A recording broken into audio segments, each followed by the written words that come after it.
Right. Anyway. Okay.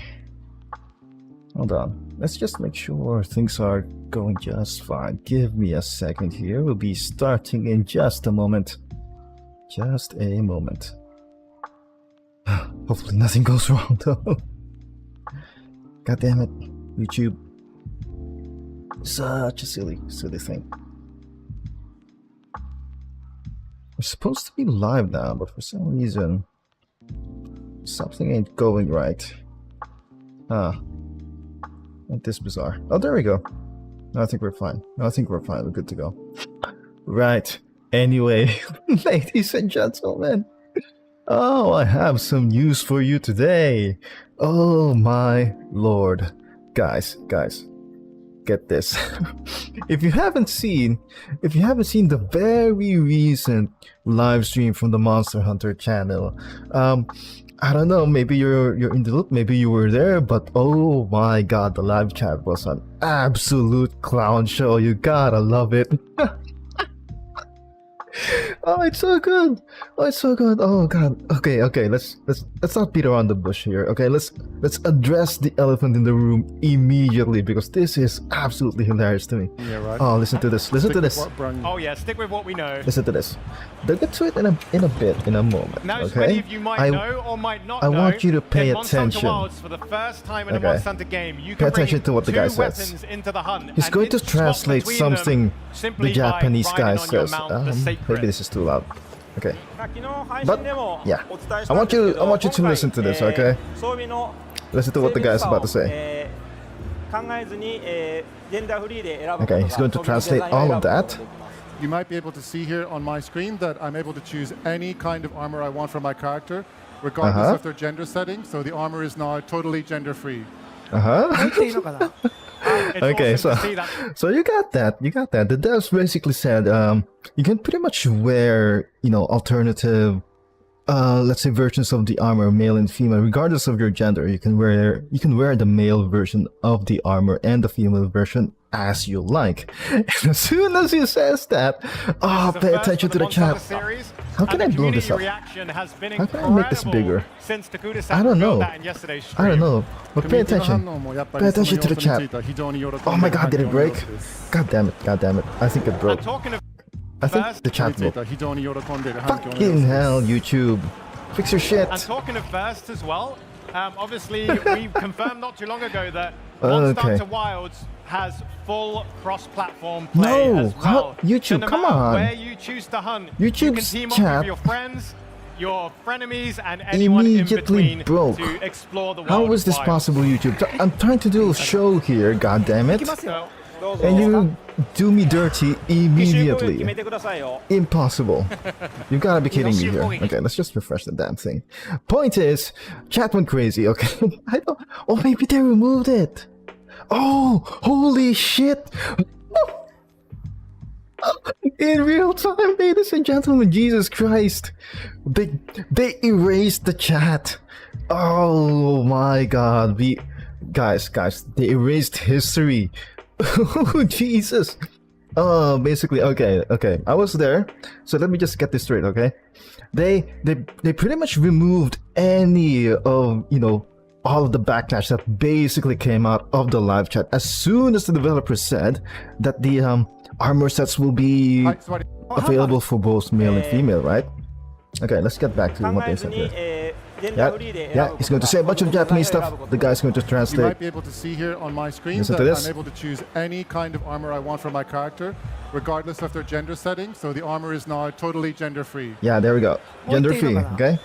They're basically saying the armor sets that you can wear, okay, regardless of your gender, if you're male or female, you can wear the female versions and the male versions of the armor. And as soon as he said that, half of the chat went absolutely crazy. Everyone was spamming DAI, woke game, gay stuff, the F slurs. Oh, you gotta love it. People were being racist. Everyone was spamming the freaking pride flags. People were spamming the Turkish flag for some reason. Look at the comment section here, right? They basically acknowledge it here. Well, where's the part? A few of the comments said it. Blah blah blah blah blah. Livestream chat was special. Indeed it was, sir. Indeed it was. Oh, they mentioned it. So basically, right now, for me personally, let's get this straight, okay? The change they made is basically just cosmetic ones. They framed it in such a way that it was, you know, to cater to make it so that regardless of your gender, okay, the hunter you made, male or female, will be able to wear the female versions of the armor and the male versions as you want. They framed it that way specifically to point out, you know, the gender neutrality now the armor sets, right? And I can't help but feel like the Capcom devs specifically framed it that way in order to cater to the progressive types, the DAI types, whoever it is that they're currently investing in them, to force them, whatever California's, probably the blue-haired guy in the dev stream, we're probably strong arming them to put some sort of diversity, something DEI stuff in the game. And I feel like it's a bit of a nothing burger, quite personally, right? It's a bit of a nothing burger. It's just you're going to wear something entirely cosmetic. It's entirely optional, whether you're male or female. If you want to wear male armor versions of the armor, you're free to do so. You're not being forced to wear the female armor versions, and vice versa. If you're a female character, you know, like myself, you're not being forced to wear the male armor. It's a nothing burger, basically. But here's the thing, the Capcom devs, right?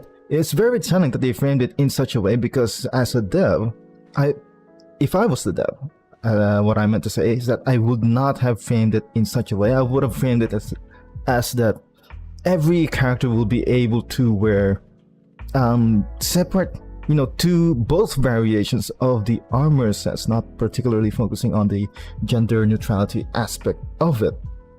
And I feel like they did this to carry water for, you know, the California branch of Capcom. Whatever it is, Western investors now, they've made their bed and they try to satisfy that side without actually making any changes that affect any of the game narratively or mechanically, right? And then they framed it such a way to cater to, oh, you know, yeah, we tolerate trans people, blah blah blah, we're good people, you know, virtue signal, whatever.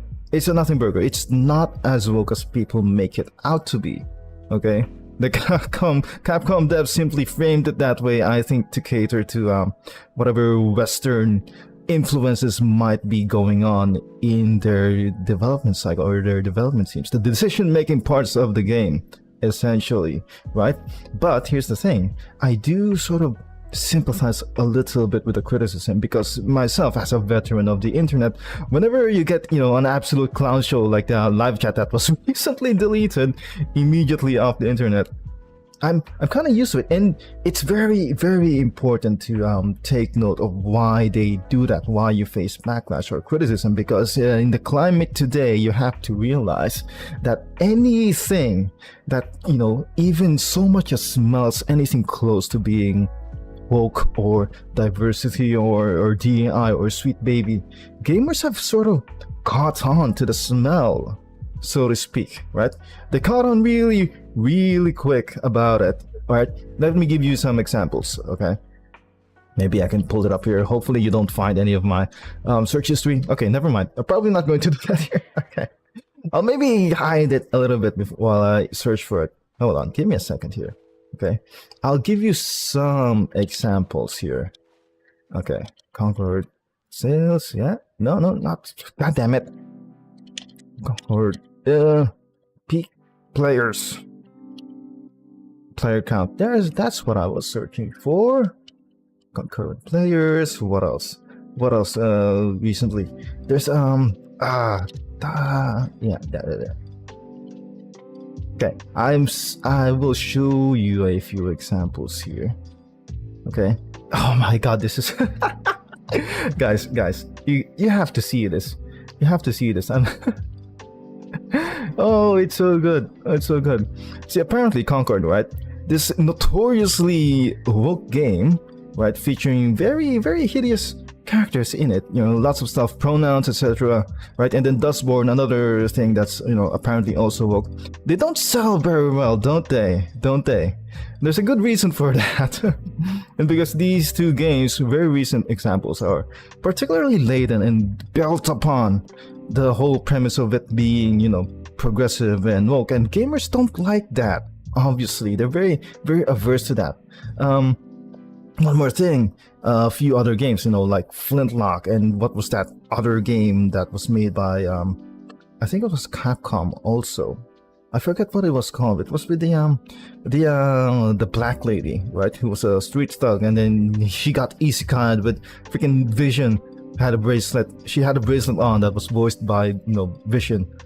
And that didn't fare so well either, and gamers kind of caught on to it. And anything infected with this stuff, DEI, diversity and inclusion, they tend to make these changes, these additions, much to the detriment of the game itself. Okay, mechanically, narratively, right? And they tend to fail very, very badly because gamers, they play games specifically for the escapism factor. They don't want, right, to be reminded of current day politics while they just, get off of work, come home, and then they just turn on their PC, their console, and they just play a game. Last thing they want to be remembered or reminded by are current day issues and the like.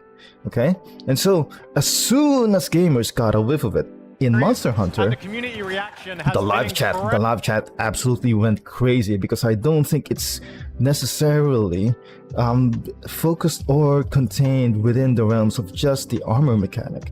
Okay, people are sort of sniffing it out and saying, well, they're probably thinking to themselves, well, what else has been wokeified or DAIified or changed about this game, or influenced by Western sensibilities, let's say, to the detriment of the game, right? Was the narrative affected? Was the story mode affected? Was the dialogue affected? The character designs, well, although I have to say, the character designs, let's just skip ahead a bit here to get a closer look of the character. The design isn't so bad, okay? It's not so terrible. It's gotta be said. It's not so bad. If I can just, skip forward and check it out. No, looking at the it's not like menu. It's a thing. Let's skip that a bit. It's a thing about the game that the character designs are intentionally uglified, right? Because that's that tends to be a staple of these sorts of influences with Sweet Baby and diversity stuff. They don't like attractive characters because they especially attractive female characters, because for some reason they feel like there's some kind of bigotry towards trans people. I don't understand why they hate these kinds of games. They hated Stellar Blade. They hated First Descendant simply because they made attractive female characters. A bunch of Twitter people whine about, oh, this is unrealistic, that's unrealistic, blah blah blah blah blah. Okay, and then they glorify or worship stuff like Concord. Okay, I don't think I want to go up to the images. Okay, where they they celebrate the hideous, unappealing characters for some reason, and then they act all surprised that gamers, don't like to play that shit, right? But so far, the character designs in this game themselves, they aren't so bad, they aren't so terrible, right? She's kind of cute. This is a preset character, okay? That's not bad. Actually, I would go so far as to say that the preset character models in this game, the player character models, are a vast improvement over Worlds. It's gotta be said, this is a vast improvement over the preset character in Worlds. To get a female character in Worlds to look this good, okay, you will need a hell of a lot of time in the character creation menu or straight up mods, which I have resorted to, okay? But yeah, again, back to the whole debacle about the unisex armor. Let's try to focus on that a bit, okay?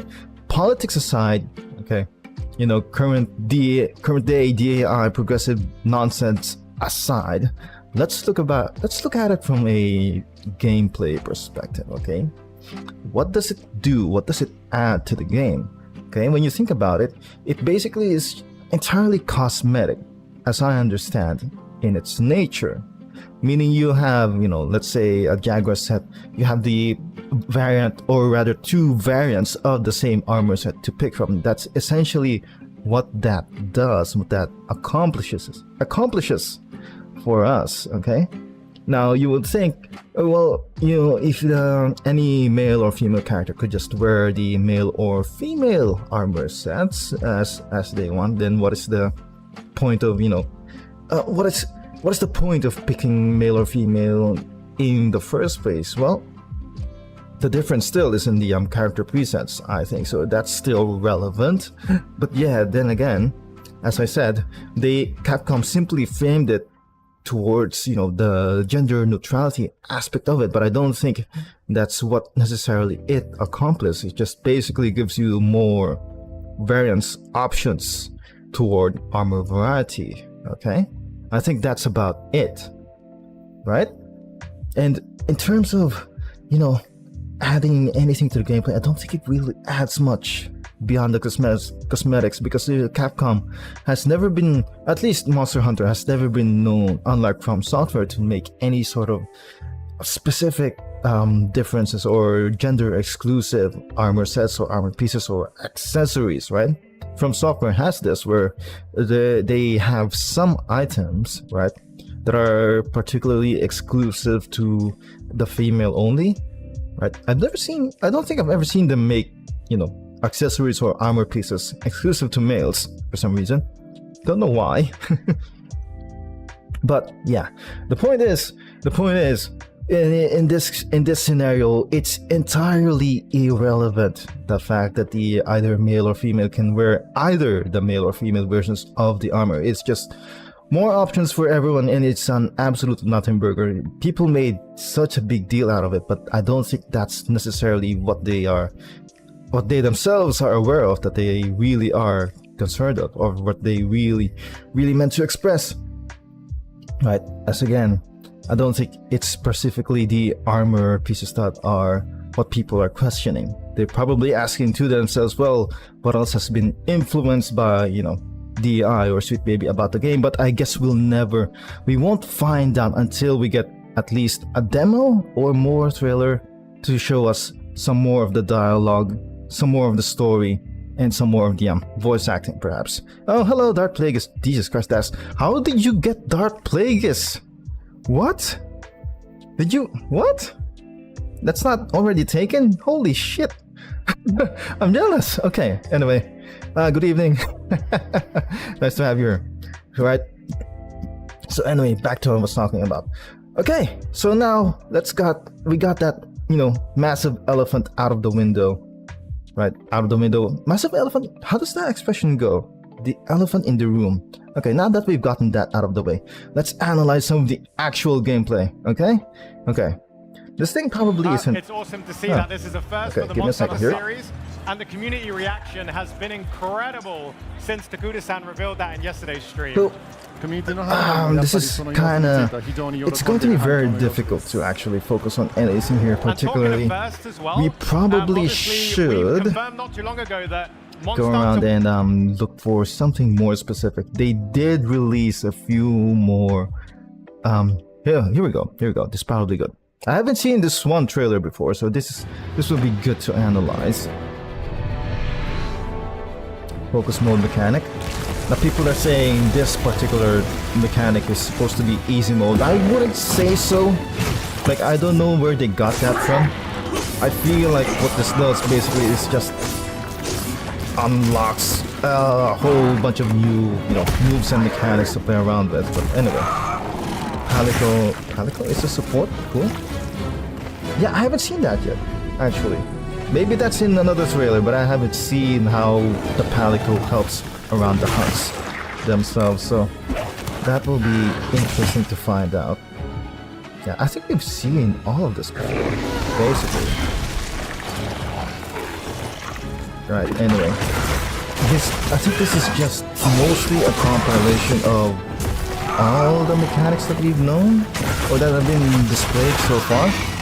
Let's skip to the weapons. The weapon showcases. This might be a little bit too loud. I can't hear myself. Jesus. Is this? Wait a minute. This is already the longsword trailer. Let's go back. Let's go back a bit. Okay. Let's start with the greatsword. Good, good. Here we go. Here we go. I've never reacted to these before, and I don't think I've seen all of them just yet. But the greatsword, as it is, pretty much stays more or less the same as it used to be, with, you know, the addition here or there of a couple of new moves and some parry moves, I think. Right, like that. Oh my god, that looks cool.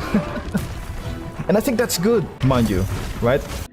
Because with this, the thing about, you know, Worlds that people complained a lot about Worlds is the clagger mechanic, right? I don't have the game open right now, so I don't think I can demonstrate about that. The problem is with the clagger mechanic back then, this is an especially big issue for the greatsword itself, is that the clagger mechanic makes it so that the monsters get knocked back, not so dissimilar from, you know, what happens here, right? You hit a monster, they get claggered, they get knocked back a few meters, and as the greatsword, if you manage to land that clagger on like the second hit of the combo before you get the true charge slash, it basically guarantees that you will miss the true charge slash, or even, you know, the rest of the combo if you got it on the first hit, which is really, really annoying, right? And basically, right, it ruins a whole lot of combos, and I think, you know, the devs did this as a compromise, right? Especially with the parry mechanic for the greatsword, is that after that parry, they get knocked back, and the greatsword gets a little bit of a gap closer there to close the distance, which I think is absolutely needed. Mobility is absolutely needed for this weapon. There we go. Interesting moves. They got a whole freaking parry mechanic added somehow. Jesus. Longsword. Okay, I'm not going to lie. I'm going to get a whole lot of hate for this. I'm not a big fan of the longsword. Just say, right? I mean, I say this. I play the light bowgun quite frequently, right? But I feel like for what it is, the longsword doesn't feel like it has a whole lot of impact to it. Especially here, I feel like in Worlds it felt like a whole lot weightier, a whole lot heftier than it does here. Maybe that's just me, maybe it's because I just haven't, you know, played this game yet, right? We don't have a demo, so it might be too soon to say, but as it is, from what I'm looking at, just a lot of flashy moves, a lot of stuff. Oh my god, before we get started, my favorite weapon. Oh, the Corona is back, baby. But yeah. Anyway, to finish up my thoughts on the longsword, I feel like in Wilds, the longsword it seems like it looks a lot less impactful. They made it faster, definitely, right? For that cool, flashy factor of the longsword. They made it faster, seemingly. But I do still think I prefer the level of, you know, impact and heft it did have during Worlds, okay? Anyway, moving on. Sword and shield, baby. So yeah. The backstep is back. There we go. See? Backstep into perfect rush. The bread and butter. Most overpowered weapon in the game. Okay. Basic combos. I do like that it has, you know, this lateral positioning here. This sidestep here. In Wilds you can sort of do that, but you can change direction. I'm not sure if you can do the same thing here. But yeah. A whole lot of basic combos, nothing particularly flashy, but then again, that's the whole thing about the sword and shield. If you're just using the basic moves, and it doesn't look like a whole lot, it doesn't look like you're doing a whole lot, but when you get to the, you know, real stuff, the real mechanical stuff, right? The slinger burst into perfect rush, the jumping attack into the shield pass, yeah, that one move there. That one is pretty powerful in Worlds. Don't underestimate that move. It's really good. Yeah, there we go. The snuck in the perfect rush here. There it is. Yep. Perfect rush is still in the game. So whether or not they nerf that, we can't say. maybe too early to say. But hopefully it retains its OP status because, you know, the Sword and Shield needs it. Not a whole lot of people play this weapon, I don't feel like. Okay, and then we have this thing here. There's a new move here that is interesting, right? Now, since the game doesn't have a tenderized mechanic anymore, and it's been replaced by the whole wounds thing, I feel like that move is going to be our replacement for the claw uppercut, the tenderized claw uppercut, right? This one here, that one. Yeah, that's the one. Okay, wait a minute, where the hell am I? Oh. Let's get back to it. I lost my train of thought here. Yeah, that little, you know, sword punch there. Yeah, that's going to be the move for the scheme that opens up the wounds against the monster. I feel like that is your replacement for the claw uppercut tenderized mechanic, so to speak. Okay? Yeah. So anyway, moving on. Dual blades. Okay.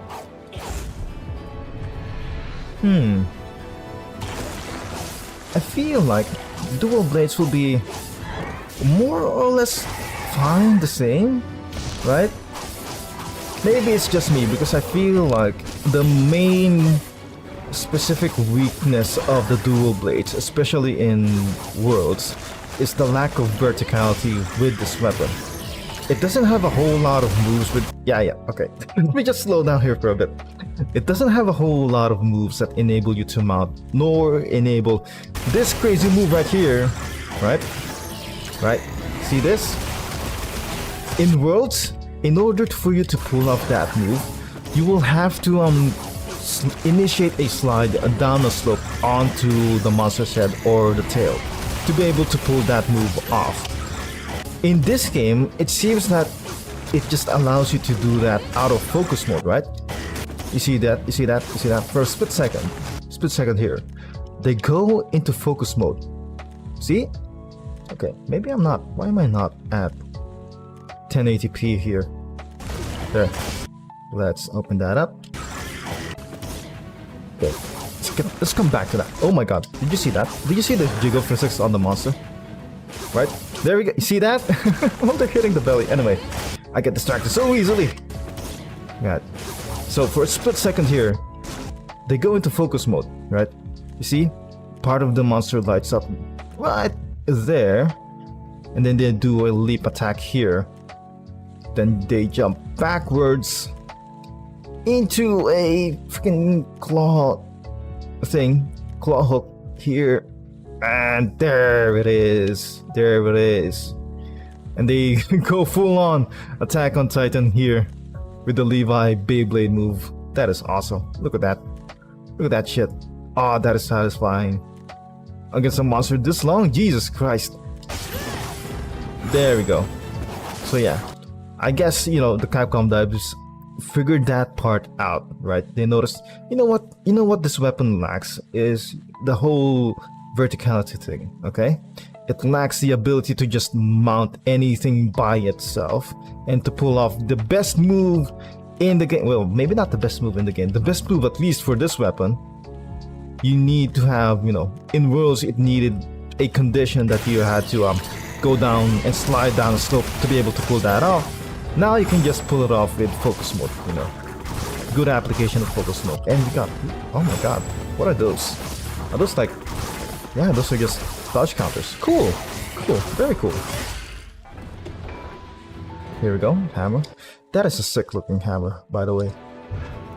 Hey, awesome, awesome. So more or less the hammer basically stays the same as it was. I've heard some people say that the hammer has been a bit simplified, at least a bit more simplified than it was in Worlds. And in Worlds it was very, very simple as it is. Okay, one cool addition though, I think, here is this thing, right? Apparently, since I've never played Rise, apparently this is a move that was added in Rise that allowed you to be a bit more mobile while you run around with the hammer, because if you are, you know, while you are on the hammer, right? You have it charged up like that. Doing a dodge roll pretty much cancels the charge. I don't know if that grapple hook resets the charge or maintains it as well while you're doing it, but I'm leaning towards yes, it does. And yeah, it's the hammer. What are you going to do? It's just, you know, bonk on head and that's it. And also you can notice here that they seem to have some kind of super armor while doing the Big Bang combo, right? That should have made them flinch, but it didn't.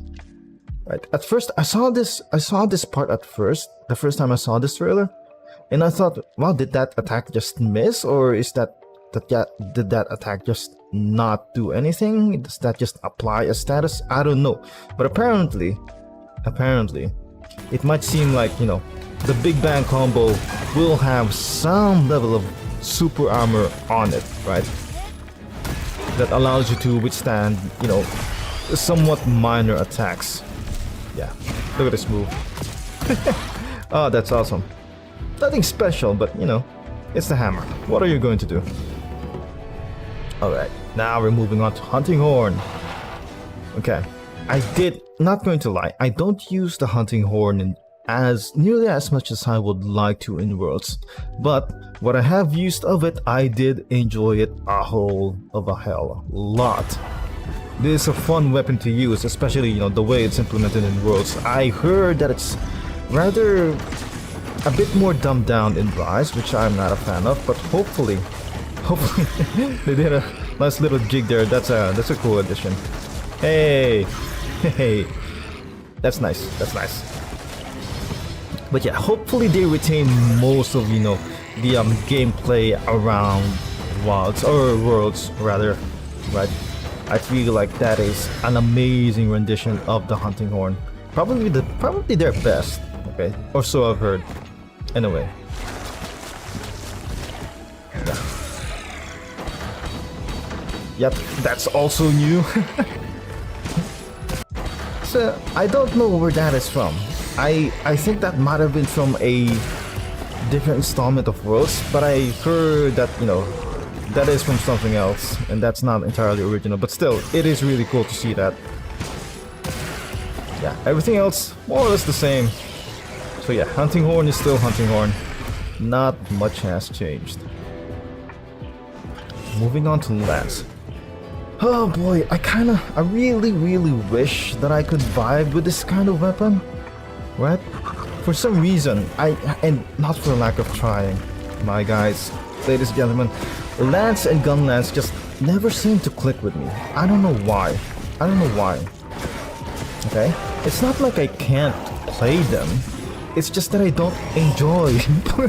I don't enjoy doing it for some reason.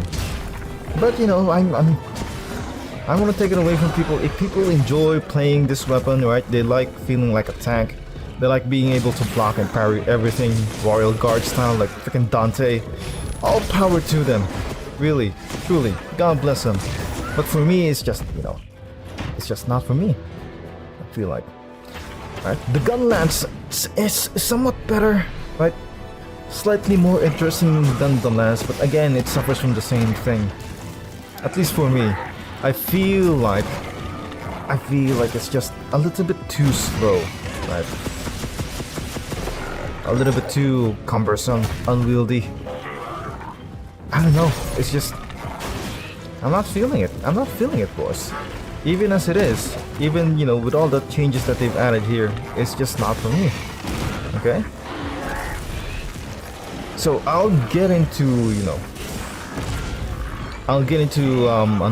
a summary of, you know, which weapons I think I will be maining when Wilds comes out. Right? But yeah, Gunblade, yeah, I am not feeling it. Okay, Switch Axe. The Switch Axe looks cool, admittedly. This particular weapon, you know, definitely one of my top contenders for a possible main once the Wilds comes out. But yeah, still, you know, a lot of stuff here, more or less the same, but that is a new combo right there, okay? The regular Switch Axe, I think, didn't really have that. And then you got the sword mode here. More or less the same combo that we've already seen. Focus mode. Yep, there we go. Oh my god, that is an instant... Okay. That is a... What do you call it? What do you call that again? That move? It's discharge. Jesus Christ. You can tell I haven't played Switch Axe in a while. You know, the zero-sum discharge, right? That is an instant zero-sum discharge. Is it... Here's the thing. I don't know if that's possible without the charge that you get from using the sword mode, right? Maybe they will allow you to do a zero-sum discharge even without the charges, but just a slightly weaker nerfed version, right? Because they just went straight into it. That's the sort of implication. Okay, let's come back here. We might have overshot a little bit. Yeah, right? So they're just approaching the monster here from neutral, basically. Assuming they don't have any sword charges here, they just go into it, do the freaking, you know, axe thingy, and then go straight into the zero-sum discharge, right? And then you got the parry here, very cool. I wonder if they... Jesus Christ, that is a cool combo, by the way. Right, they're just weaving in the discharges around the whole swinging of the sword mode. Okay, that's cool. That's a cool alternative to the zero-sum discharge. Okay, moving on to Charge Blade.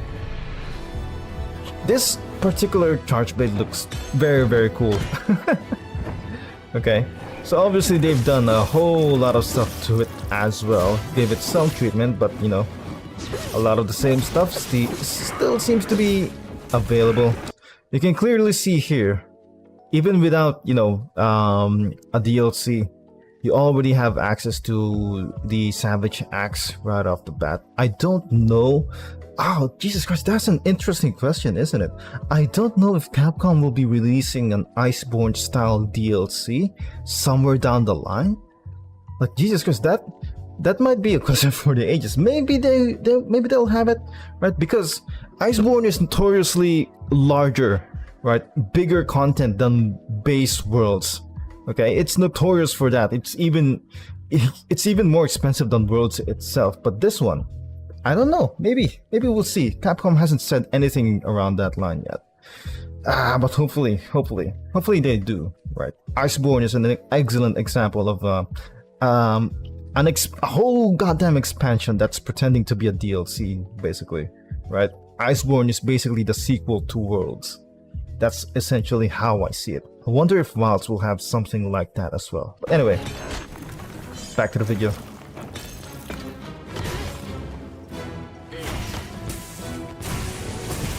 Right, more or less the same stuff, right? The AED attacks. Right, that's a familiar combo. There's your AED. And this one is interesting, okay? I think that's just an extension. They basically made the AED combo have an extra bit of extension to it. Right? This one. It looks really cool though. It looks really, really flashy. I really like it. Right? After the AED. Yep. That's awesome.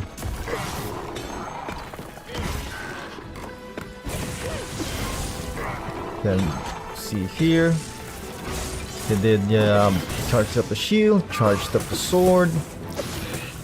Let's see if they get into Savage Axe here.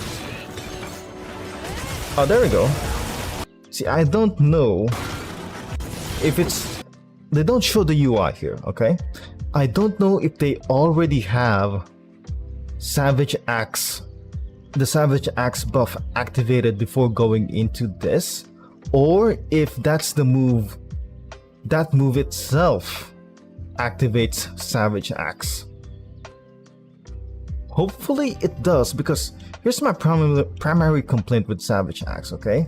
The problem with Savage Axe in Worlds is that it kinda sucks having to replenish that thing again and again when it runs out, okay? Because when you go into Savage Axe, it continuously eats up your files that you've built up, even when you're not using it, okay? So what that means, if you also have a shield, you know, what that means is that you're constantly having to replenish it. And also, if you have the shield charged, if the shield you know, buff runs out, right, and you want to replenish it, you will also be eliminating the savage, or rather the the savage axe buff while you are recharging your shield. That's the really annoying part about that. And I really hope Capcom addresses that problem, right? And makes Savage Axe a viable, at least, you know, a bit more viable and a lot less clunky and cumbersome the way it is in Worlds, right? There we go. See, there we go. Straight in Savage Axe. There we go. That's a guard point with a counter hit. I don't know what that move does. And there we go. You see that? Oh, okay. So this part, this looks like the that extra extension to the AED combo, right? And then I think that loops into, or rather that also chains into, once you do this, the whole AED extension loops into, there we go, super amped electric discharge, or SAED. And oh my god, I have to, okay, I'm a bit underwhelmed with this. I'm not impressed with this. I mean, look at this. Okay, I love the SAED, right? But I feel like they just reduced the impact of it. Yeah, because the part that made the SAED so satisfying in Worlds is the absolute sheer weight and heft it feels like. They got the weight down here, but what they're missing, I feel like, is the sound effect you hear when you know, bring out the SAED, right? With the SAED in Worlds, you got that whole whooshing sound effect that, you know, it sounds like you're really swinging something that's really, really big and heavy. And then when it impacts the ground, right, the particle effects there that go out, they seem a lot smaller than they were in Worlds, which, again, I'm a bit sad about that. They kind of nerfed the feeling. I don't know if they nerfed the damage or the scaling or the ratios of it, right? Let me just, you know, take a sip of my chocolate drink here. Remember to hydrate, boys. They kind of nerfed the feeling of the impact of it, which I'm very, very sad about. Hopefully they do something about that come release day. Okay, they still have time to fix this. Capcom, please, I'm begging you. Right? Yeah, they lost that sound effect. Let me just turn this up a little bit. Maybe I'm just not hearing it because of, you know. Come on. Come back here. Yeah, it's definitely missing. That whole whoop sound effect that you get when you wind up that SAD. It's missing. It's definitely missing. Okay. Moving on to Insect Glaive.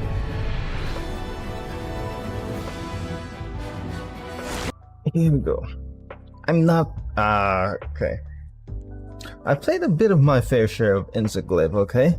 I'm still not a fan of this whole mechanic that you are really that you are still dependent on this whole insect minigame just to be able to get the full potential out of your weapon. I'm not a fan of that. It's still, I feel like it still gatekeeps an essential part of the weapon's moveset, where it feels like if you don't have that #1 red buff, it feels like you're playing with a very nerfed version of the weapon you are bringing along to the fight. That feels terrible. That felt terrible when I was playing Insect Glaive with, you know, Worlds. I do not like that. I still don't. Yeah, I'm not a fan of it whatsoever. It's a cool weapon, right? It looks cool. It's all flashy and spinny and, you know, it's awesome.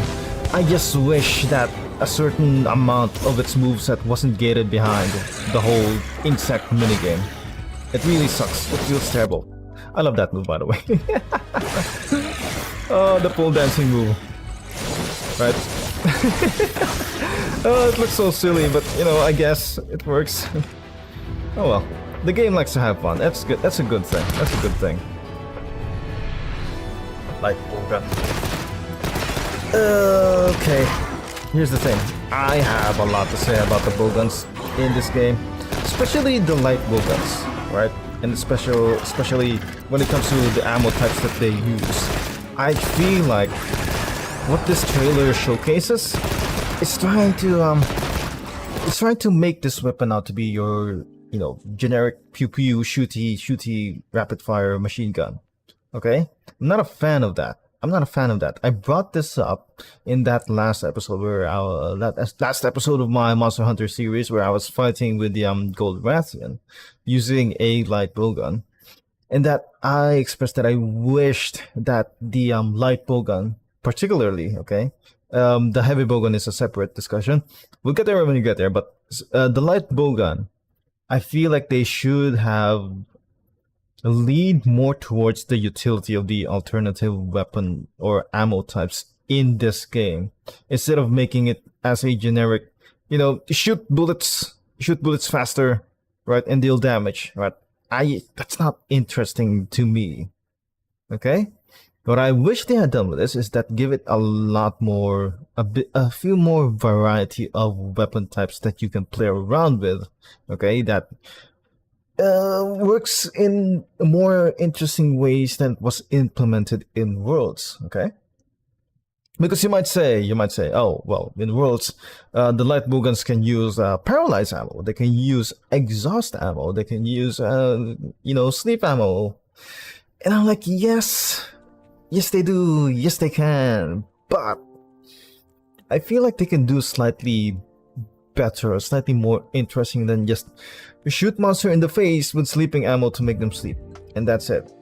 They could stand to do a bit more with making it, you know, variety. Maybe they can give ammo type that is a shootable net thingy, right? That paralyzes enemies or that paralyzes monsters, or maybe they can lean more towards the traps or different types of wyvern heart or wyvern ammo traps that do something different. Okay, something other than just shoot monster in the face to deal damage. They could stand to be more creative, especially with the light bowgun, because as it is, the light bowgun and the heavy bowgun pretty much overlap in terms of their function, with the light bowgun just being, you know, the version of the heavy bowgun that you can run with. Okay, I'm not a fan of what they did with the heavy bowgun and light bowgun in this game, or at least so far from what I've seen from this game. Anyway, let's move on. Yeah, so I don't know. I mean, look at this. Is this interesting to you, chat? Is this interesting gameplay to you? They just run around and go pew pew, and then pew pew faster. Right? Yeah. So, wyvern ammo, the wyvern stuff functions more or less the same. I do like that part, you know. Let's get back here a little bit. Alright. They make it so that when you shoot at a weak point, the light bowgun turns into an RPG. Look at that. That is a straight up RPG. Okay, that one I like, okay? That one is good. But then again, my complaint still stands. I wish they did a little bit more with the ammo types, okay? Oh boy. So yeah, there it is. There she is. Generic pew pew shooty shooty. And here we go. Look back into the heavy bowgun. See, I don't mind that the heavy bowgun gets this role where you just shoot a lot and deal damage, okay? If you're going to introduce a machine gun type weapon, which its sole purpose is to be a DPS machine, then fine, okay. I just wish they got more creative with the light bowgun itself. If this, you know, if the heavy bowgun is going to be the one that is all about dealing heavy damage and heavy DPS from range, I just wish the bowgun was something more for utility and supporting the hunts. Okay. Okay, so we got three range weapons in a row. The bow. Here we go. I'm not going to lie. There's a whole lot of interesting stuff going on here with the bow, with the sole exception of one move that we will get into once we get there, right? Because it's more of the same stuff. You shoot, you dash around, you shoot some more, and then you got this, which is the homing thing. That's kind of cool, okay? But other than that, what else does it do other than it makes it so that you don't have to aim? Okay. Right? It looks cool, yes. But other than helps you land shots without having to aim, what else? What else is new? What else is new about this weapon? Not a whole lot, unfortunately. Yeah, it's cool that you get homing arrows. Okay, whatever. And this, I don't know what this is. I feel like it's a bit counterintuitive to what the bow is supposed to be. Having to sit down here and wait for a whole charging mechanic to go off. I feel like that's definitely counterintuitive to what the bow wants to be. And the bow, I feel like, wants to be this weapon that's all about mobility, moving around, being dodgy, okay, and unhittable. And then you have moves like Dragon Piercer and whatever the hell this thing is that forces you to sit down in place and make yourself vulnerable. Right? Yeah, see? Yeah, it seems counterintuitive. A bit counterintuitive to what the bow wants to be. Because, you know, we have all this... You start off here doing a whole lot of, you know, sick dashes, sick moves, being all mobile, right? Yeah, see? Look at that. Look at that. Has dodge moves. There we go. Jumping around and shit. And then you just have moves where you're just expected to sit down in place, right? Weirdly enough. And it seems just a little bit counterintuitive to the rest of the playstyle where it expects you to be all mobile and dodgy and unhittable, right? Because look at this thing. How long does this one last? How long does this move last? Okay, let's calculate a little bit. Hold on. Okay. See, let's start with when the circle shows up. Okay, 1247. That is a whole 3.5 seconds where you are sitting in place, ladies and gentlemen. I'm a bit confused. What are we trying to accomplish here? Okay? Half the time you want to be all dodgy because, you know, the whole mechanic that you get extra charge levels, okay? You get higher and higher charge levels the more you dodge around, and as long as you're dodging around, you're maintaining those charge levels to the maximum so that you get more DPS. So the weapon wants you to be dashing around and moving around and being mobile, jumping around, doing flashy stuff and shit. And then you have moves like that, which is confusing to me. That just forces you to sit in place for 3.5 seconds. I don't know. I don't imagine anyone who is going to main bow is going to be using this move and the Dragon Piercer a whole lot, right? Because even in Worlds, they don't use Dragon Piercer a whole lot. Generally speaking, it looks cool, definitely. But even I, you know, I play a bow quite a bit myself, and I almost never use Dragon Piercer. I might use 1000 Dragons if I have the right, you know, slinger ammo for it. But Dragon Piercer, no. And especially this thing, hell no. You're sitting down for a whole 3.5 seconds. No thank you. No thank you. Alright, that's just bizarre. That's just bizarre. Like, I'm calling it now. I feel like, you know, while it's going to have a whole lot of issues, a whole lot of people going to be questioning a lot of the decision making with the changes, rightfully so, okay? Because a lot of us are used to the mechanics in maybe World or Rise. I haven't played Rise myself, okay? But as soon as this game comes out, there's going to be a lot of questions as to why they decided it was a good idea to give the bow a move that makes you sit in place for a whole 3.5 seconds like this one. Yeah, that's weird. That seems like a complete waste Anyway. So yeah, there it is. I guess that's all. I don't have a tier list with me right now, but from everything here, it seems to me that the weapons I mostly gravitate to will be number 1. Let's see, come back here. Greatsword. Definitely going to be playing a whole lot of Greatsword. Okay? And then we go here. Of course, we have to go with the Sword and Shield. Sword and Shield is entirely underrated and completely overpowered in Worlds. I cannot say for Rise because I've never played Rise, but if this game takes, you know, a lot of influence from Worlds balancing, hopefully the Sword and Shield will keep its title as one of the most versatile and, you know, overpowered weapons in the game. Hopefully. Right, so we have Greatsword, we have Sword and Shield, and I guess the number 3 weapon, which will have to, I guess will have to be Hammer, right? I don't know. It's a strong contender between Hammer and Dual Blades, because Dual Blades is pretty flashy, okay? I mean, look at this shit. You tell me, right? Especially since they made it so much easier to pull this off. You tell me you don't want to be doing this all the freaking time, okay? But yeah, I feel like I'm going to cop out if I say, you know, 3rd place goes to Hammer and both Hammer and Dual Blades, so I'll pick one. I guess I'll take the Hammer. It has to be Bonk City. Bonk City. Yeah, that is a perfect representation of, you know, the last brain cell of a Hammer main. Okay, that is a perfect representation right there. It's gotta be said, but yeah.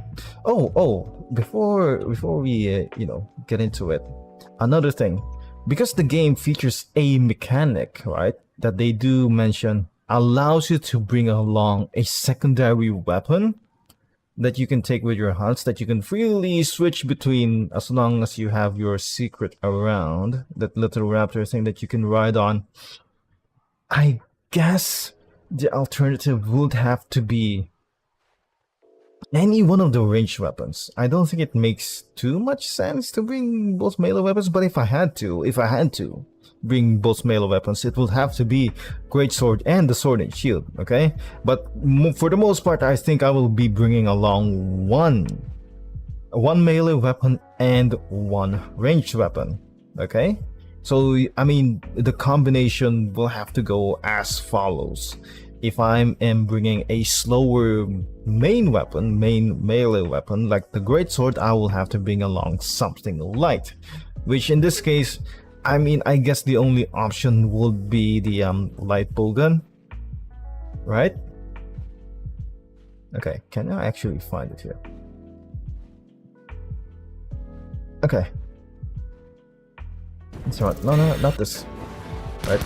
So, you know, like for example, if I'm bringing along the Greatsword, Charge Blade, the Switch Axe, right, the heavy weapons, the big boys, I will be bringing along a light bowgun as a secondary, okay? But if I'm using my lighter weapons like the Sword and Shield or the Dual Blades or the Insect Glaive, I will be bringing along the heavy bowgun as a secondary. Okay, if that makes any sense. Oh god, so sleepy. Anyway, we're still going. We're still going, by the way. After this whole thing, we're going to go into Worlds and practice. You know, practice fighting the double Rajang. Okay, we'll get into it. It's going to be a longer stream for today. Okay, we won't just be a single hour and we're done. No. It's going to be a longer one. Right. So there it is. Right, so let's take a look at here what the hunts look like. Okay, let's skip forward where they're doing something solo. A lot of the times, you know, whenever these devs playtest their own game, they tend to suck. I don't know how that happens. Why is it whenever the devs play their own game, they always seem to suck at it? which it doesn't make sense to me, right? Like, buddy, you made the game. Why do you suck at this? But we'll see. Okay. So when you're trying to sneak up on the monster, performance. So this is an interesting buff to the Gilliman Mantle. This is much appreciated, by the way. I always felt like in Worlds the Gilliman Mantle has been a little bit useless, on the useless side. There's very few niche situations that the Gilliman Mantle will ever be useful to you, right? Especially not in combat. But this way it makes it so that it hides you from the monster, and I guess the first attack that you pull off against the monster will be a guaranteed crit. It's a unique animation, it seems like, definitely seems like. But yeah, apparently it's a guaranteed crit. Some kind of compromise between Gilliman Mantle and the Assassin Mantle, if that makes any sense. But yeah, my boy is just running around here. I don't know what he's doing. Oh, look at that! Oh, the Palico put down a paralysis trap, I think. Oh, how nice! Focus mode is available on the PlayStation controller on the L2, but you have the option. Yeah, they're talking about focus mode. They're not doing a whole lot of hunting right now. Focus mode, but those who prefer can choose to have it press once to activate and press again to deactivate. That's great. So you can fine-tune it to your preferred control method.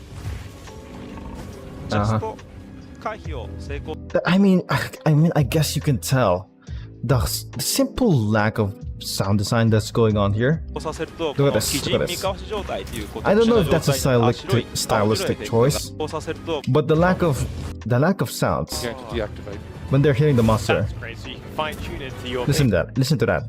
Do you hear anything when the blades make contact with the monster? You hear nothing. There's no sound effects. There's no particle effects.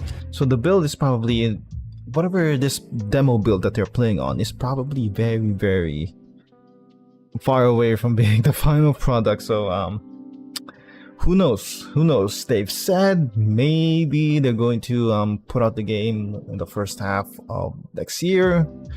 I would not be surprised if they delayed it a bit more, and I honestly wouldn't mind if they did, as long as they release a product that is complete and not a whole messy bug. That's, I can wait a few more. I can wait a bit more. It'll be fine.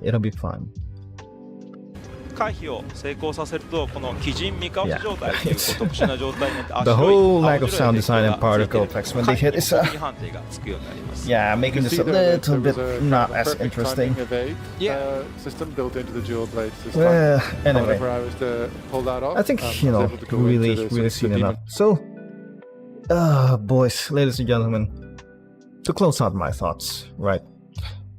This particular live stream, this previous live stream, a whole lot of people, and you're going to see a whole lot of other commentary, let's say commentary channels as well, make a whole lot of videos saying, oh, Monster Hunter gone woke, went woke, the armors are unisex now, blah blah blah, trans, blah blah blah. I feel like what they've done here is a little bit of a compromise to, number one, appease their DAI investors, but at the same time not having to make any changes, right? That will be too egregious or affect the gameplay and the mechanics far too much, which is why it's entirely cosmetic. Okay, so yeah, but we still we still have yet to see anything, right? They could have added a bit more, propaganda, more political moralizing and preaching in the story, in the dialogue. Who can say for now, okay? Because they haven't shown us that stuff, much of that stuff yet.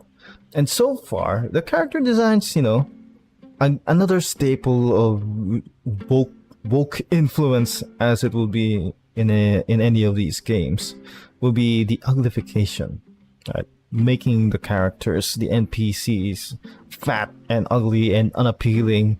Why? Because we don't want to cater to the male gaze, blah blah blah, some dumb, stupid shit like that. Like, what do you mean you don't want to cater to the male gaze? 99% of your players are male, dumbass. And more than half of those are straight people, so... Like, what? But anyway, I digress. Point is... The armor stuff itself, you know, the unisex armors, I think is a red herring for all of that. I definitely think it is. It is a nothing burger. It's not a big deal, but we won't see just yet how much influence, you know, the likes of Sweet Baby and DAI have on this game until we get to see the narrative, the dialogue, right? The voice acting, the dubs. We have yet to find out. Okay, because I don't think it's enough. Not even for me, it's enough for me to say that this game is, you know, woke, diversity garbage just because they decided to give every player 2 variants of the same armors. I think the Capcom devs deliberately framed it to be some kind of, you know, compromise for gender, you know, confused people, for lack of a better term, right? Just to be able to get around their censors. But yeah, again, a lot of Japanese developers these days seem to have made their bed with the Californian political side of things, the California politics side of things, of the game development sphere, and definitely that is concerning. So we may still yet have to see what is going on in this game, okay? But then again, at that point, you know, who really is going to really care that much? It's a Monster Hunter game. Its story, its narrative have never been a strong suit. So I don't know. It's still up in the air whether or not they will shoehorn in something in there. But for me, you know, I would recommend you do not pre-order the game. I definitely won't. I'm not going to pre-order anything. But as a content creator of this game, you know, whenever stuff becomes woke and, you know, DI-ified, Sweet Baby-ified, my principles tell me, because, you know, I don't like that stuff. I don't like modern day, current day politics injected into my video games, into my escapism. I wouldn't want to support those games with my money. But I'm here, built my channel around this particular franchise, and again, I don't think it would be entirely fair of me to judge a game before I have played it myself, right? So once this game comes out, just to be clear, I will be buying it and I will be playing it and I will be giving my first impressions of it and try to analyze it from an objective gameplay perspective, okay? I will leave the politics for someone else to talk about, because that's not what I'm about, okay? Maybe I'll do it on a different channel, but not this channel. This channel, you know, with the exception of right now, because I just thought it was funny, will remain politics free for the most part, okay? As long as I can help it. It will remain politically neutral, okay? Okay. Anyway, let's carry on. Let's just transition here. Speaking of, okay, move here for a bit and let me fire up the game. Do this. Okay, give me a second here. Let's see now. Close that thing. Close a few more things, and then move on to open worlds. There we go. There we are.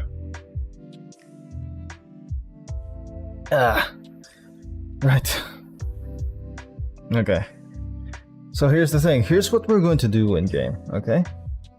We're going to try and practice playing against that special event where you fight 2 Rajangs simultaneously. We're not going to fight the Furious Rajangs quite yet. We're just going to go with the regular Rajangs for now, okay?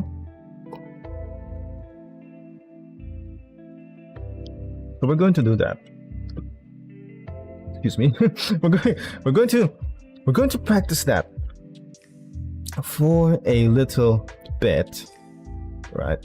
until we get a bit of a hang of it, and then I'm going to be doing, you know, my recordings off stream. I'm going to start to record, or maybe I can record now. I don't know what I'm going to do. I'm going to get off a few practice runs and then start recording. Okay, maybe I'll record the stuff off stream, maybe I'll do it on stream. We'll see how well it goes. For now,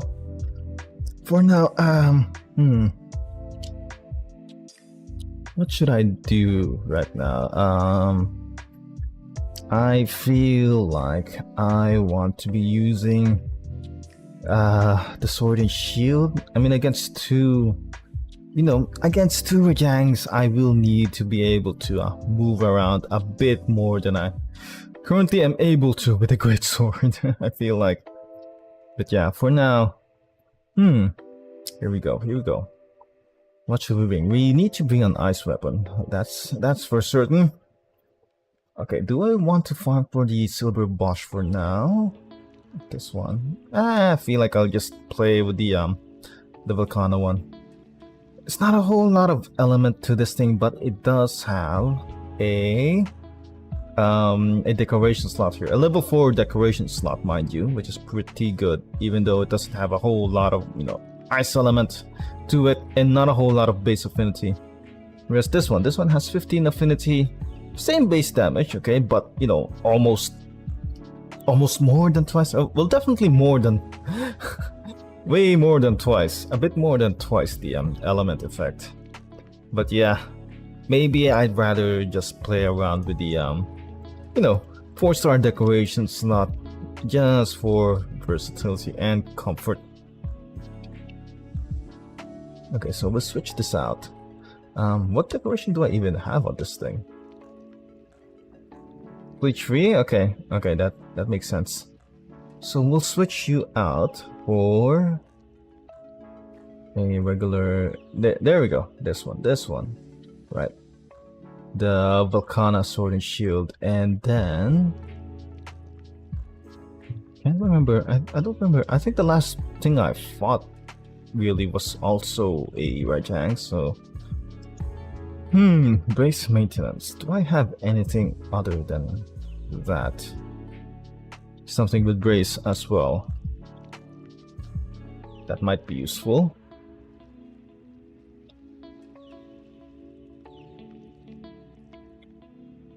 Ah, that's good chocolate. No. Oh boy. Anyway. Let's see. Well, I guess I don't have any more, you know, level 4 base thingy, so I think I'll just take this as well. Yeah. And I don't think we need this warming jewel because we're just going into an event thing. I want to switch this out with something more useful for our purposes. Draw, we already have that at level 3. What else could be useful? Gobbler? Tool specialist. Maybe an argument could be made there for level 3 tool specialist or level 3 speed eating. Maybe I could just go for challenger boot, right, for more damage. Or maybe yeah, no, I'm about, you know, I'm stumped here. I don't know what to do. I don't know what to go for. Maybe shield, maybe evade window, maybe extender, refresh. Yeah. Physique, constitution. You know what? I think I'll take shield, right? This one. This allows us to dodge literally everything. Can I switch this out with something more useful? No, I don't think so. I don't know, maybe shaver. Okay, maybe this is a good idea. Maybe. We lose out. Are so soft. I don't think it's a little bit too early to say how bad it is in the case of, you know, Nicholas, how bad it is in the case of this game. If it works to the detriment of the narrative of the story. But then again, Monster Hunter never really focuses on the story either way. And I think the way the devs have implemented it in terms of, you know, the armor thingies, I think they would have done that anyway, regardless of the AI, right? I think they would have done that regardless of the AI, but framed it in such a way that, you know, the players will just get an extra variant of the same armor, blah blah blah, and they just did that to appease whoever their, you know, investors are. Yeah, that's the point. It's like the Monster Hunter, like who pays attention to Monster Hunter's story, right? So who knows? Maybe they'll put it in there, they'll shove it in there somewhere, and then nobody's going to care because it's Monster Hunter. Who can say? I don't know. But yeah. Anyway. So where are we going here? Let's post up the special event. There we go, and look for double Rajang, double Monkeh. Okay. We're going for this one, I think. We're definitely not going to. The story is great, but your character doesn't really influence it. I mean, the identity of the character doesn't really matter in so much as the story is concerned. At least, you know, from the Worlds' perspective, right? When you take the story of Worlds, the hunter, your player character, just happens to be, you know, the hunter that happens to be the best in the guild. There's even an in-joke in this game, right? In the Geralt collab, the Witcher 3 collab, Geralt makes a specific comment about the hunter, where they're wondering, like, how are they just, you know, how was the hunter supposedly staving off all of the monsters in the ancient forest by themselves? That seems a little bit ridiculous. And I noticed that. It was funny that the devs have a sort of sense of humor about the game. They're very self-aware, right? That the player character seems to be doing all the work themselves. I thought that was just, you know, funny. But yeah, anyway, whatever they do, whatever they inject into it, whatever DI, you know, progressive influence they put in the game, in the narrative, I don't think people will pay too much attention to it, because nobody cares about the story of Monster Hunter. They just care about the games and the mechanics. Is it fun to play, right? Is it good? Is it balanced? Is it frustrating? Right? That's what people care about in this game. In terms of, you know, armor sets and whatnot, being able to wear male and female versions of the armor, that is a nothing burger. I think the devs just framed it that way to make their DI investors happy. I don't think they really care. I think they just see that as a way to get into the Western market of games, right? To get their foot into the door. Because a lot of these Japanese, you know, Japanese game companies have sort of made their bed with American, you know, consultants, American investors right now. So it's inevitable, right, that whatever it is, DI, Sweet Baby, they will try to demand it from the Japanese devs to put it in the game, whereas the Japanese, they're thinking, their perspective on it is just business as usual, right? MO, they will allow non-binary character creation if some people, it doesn't really affect them. We'll get to that. Let me just finish my train of thought. For the Japanese developers, you know, the corpos, the money people on the Japanese side, for them it's just business as usual. The way they see it is that we just need to do this, blah blah blah, fill some check boxes to be able to do business with American companies and American investors. They're not so much invested in the ideological side of things, as it were. And, you know, regarding your point, Nicholas, about the non-binary stuff, if I remember correctly, right, I think that last Dragon's Dogma game, I don't know. I think that also did its character creation beta type 1 or 2. I can't remember off the top of my head because I never played that game. I'm not particularly interested in Dragon's Dogma myself, but a lot of games previously have done this. FromSoft did it, mind you. FromSoft did it as well with Elden Ring. I think it's body type 1, body type 2, but you know, people still play Elden Ring. People still love that game. Nobody gives a shit. Nobody gives a shit. In the end, what people will look at is the gameplay. Is it fun? Is it entertaining, right? And that's ultimately what is going to decide it. So my advice for everyone who is, you know, freaking out, oh, it's going to be blah, blah, blah, I'm not going to play it. Wait till release, right? Or, you know, see what your favorite reviewers, favorite persons, you know, commentary people has to say about it before you make a decision. And do not pre-order. Do not pre-order. I didn't play it either, but if people freak out about that, that have nothing better to... Well, here's the thing.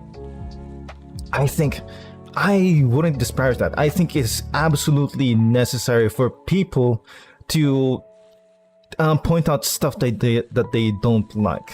Okay, I wouldn't disparage or discourage that mentality if they see some sort of red flags, because you know people sort of notice patterns. Okay, good point. The game is about fun. Yeah, people sort of notice patterns about these things with recent games. A lot of games that advertise themselves on diversity and wokeness don't really have a whole lot to offer outside of that. But Capcom, what they're doing is that they're very confident in their game. They've shown trailers of the weapons. The last 2 live streams they have has a good amount of gameplay on it. So it seems to me, you know, whatever wokeness and, you know, progressive stuff is in the game is in there just to fill checkboxes to be able to do business on the American side. And then the developers really just want to put out, you know, the stuff that they made, okay? They have confidence in their game, which is a good sign to me. It's a good sign. They have confidence in their game that they can market the gameplay as it is without having to pander to groups and whatnot, whatever. I don't know any game that advertises like that. Do you have any good game in mind? Yeah. What was that?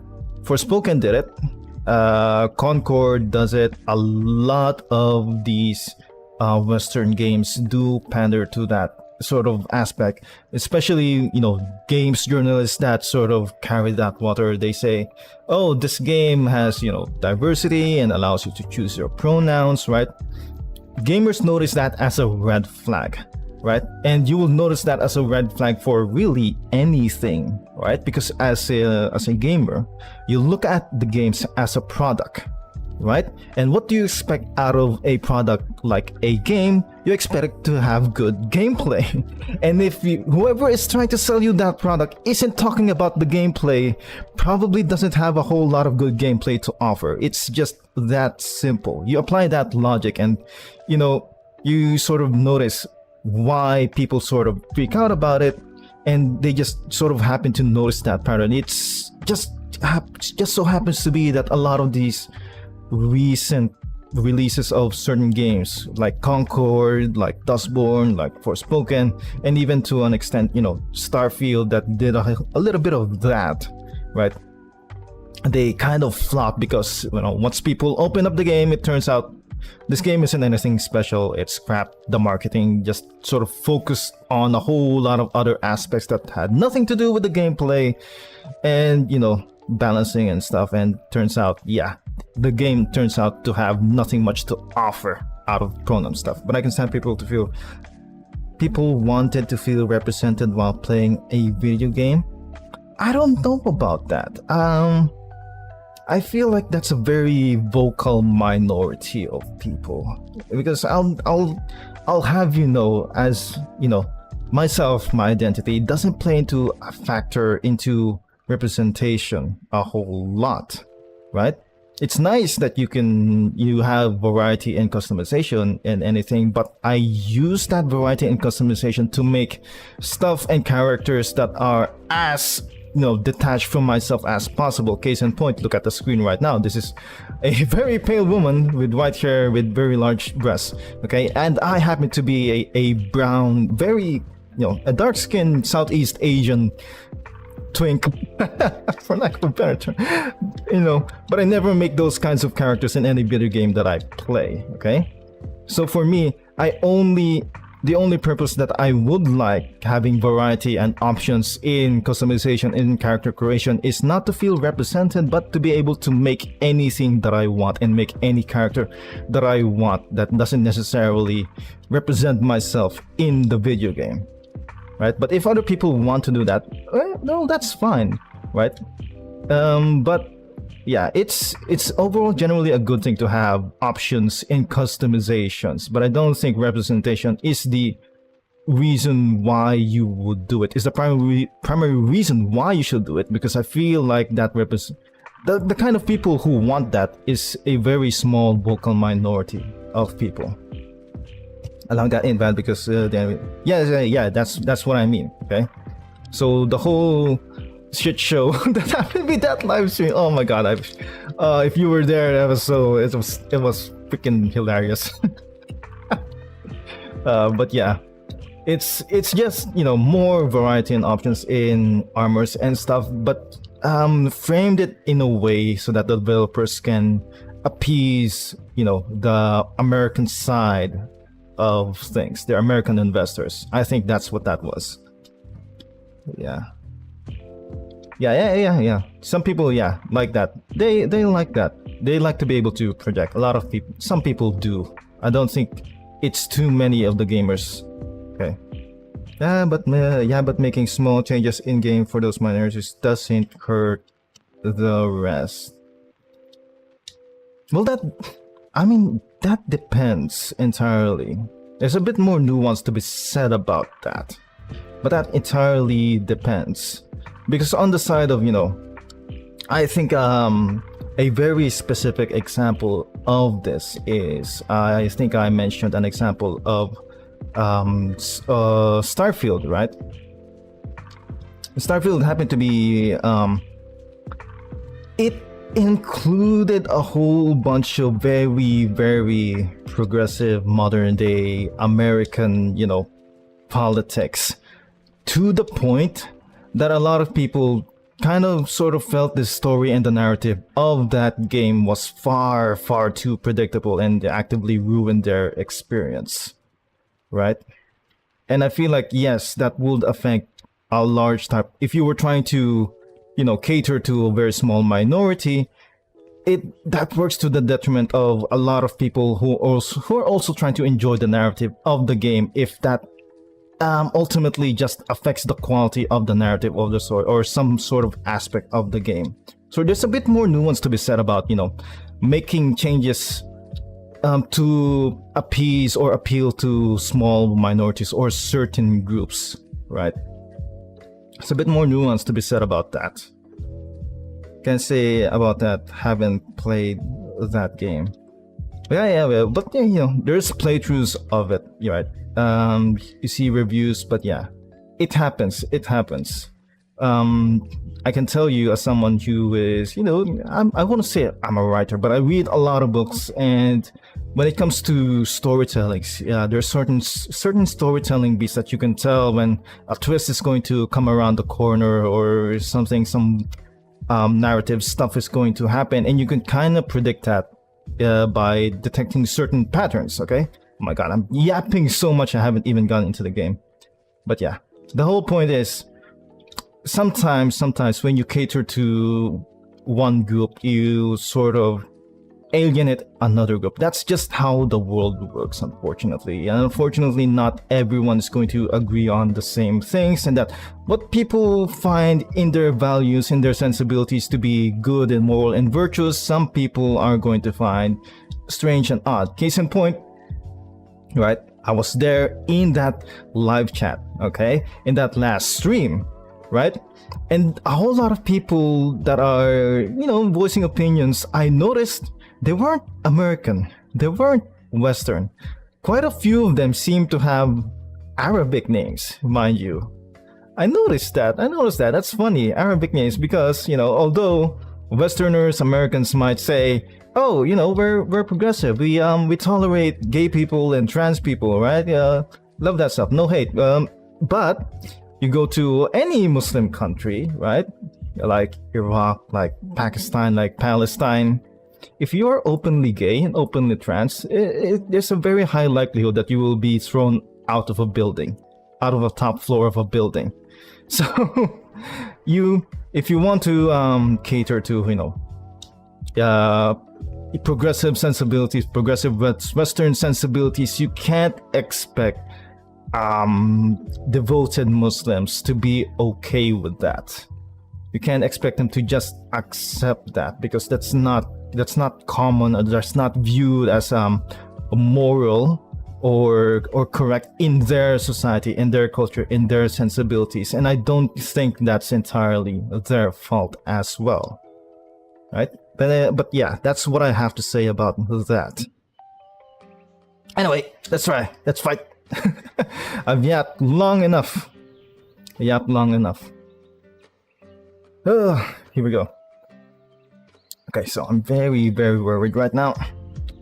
I haven't played Monster Hunter in about a week. Too busy playing First Descendant. Strangely enough, I might go into First Descendant, you know, if I get too frustrated playing this, but here we go. I don't see any option when between you choose. Wait, hold on. Let me focus on this for a bit. There we go, into the wall. Right. Do this. Shit, how did that miss? Okay.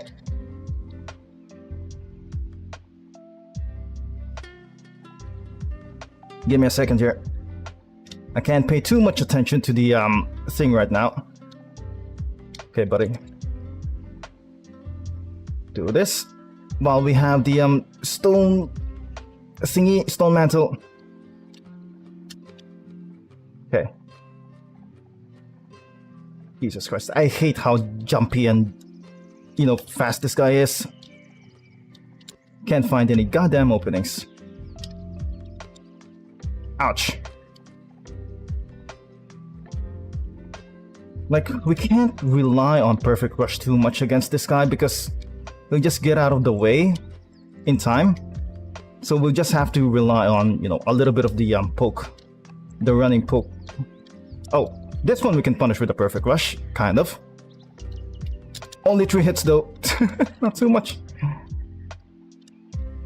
It's going to do the thing. Okay. That you can kind of punish. Oh yeah, I get it. Like, microtransactions, I noticed that too. Like, I would rather have gotten into Warframe, because I heard that, you know, Warframe is more or less the same. But the thing is, when it comes to those games, I feel like so left behind if I come into a game that old and with that much history. I feel like I have missed out on too much already. So I think I'll just, you know, and I don't think First Descendant really gates off the much of its content behind the paywall too much. It's mostly cosmetics. Literally everything else can be farmable, right? If I have assessed it correctly. By the way, if you wanted to stream some gameplay, but we can only see your... Oh shit! Okay. Hold on. Okay, I can post this right about now. I forgot about this. Forgot to transition to that. Oh, I'm so stupid. I forgot I was in studio mode. God damn it, OBS.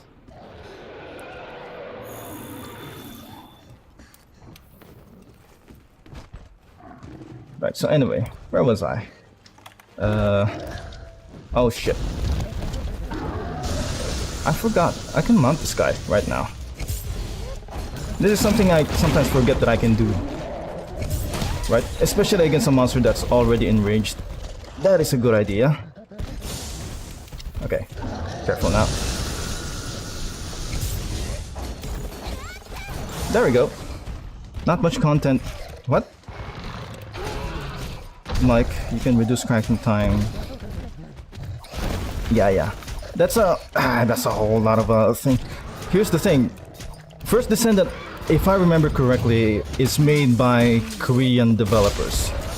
And let me tell you, as a guy who grew up on Korean games, Korean MMO games like Ragnarok, RF Online, you know, that stuff.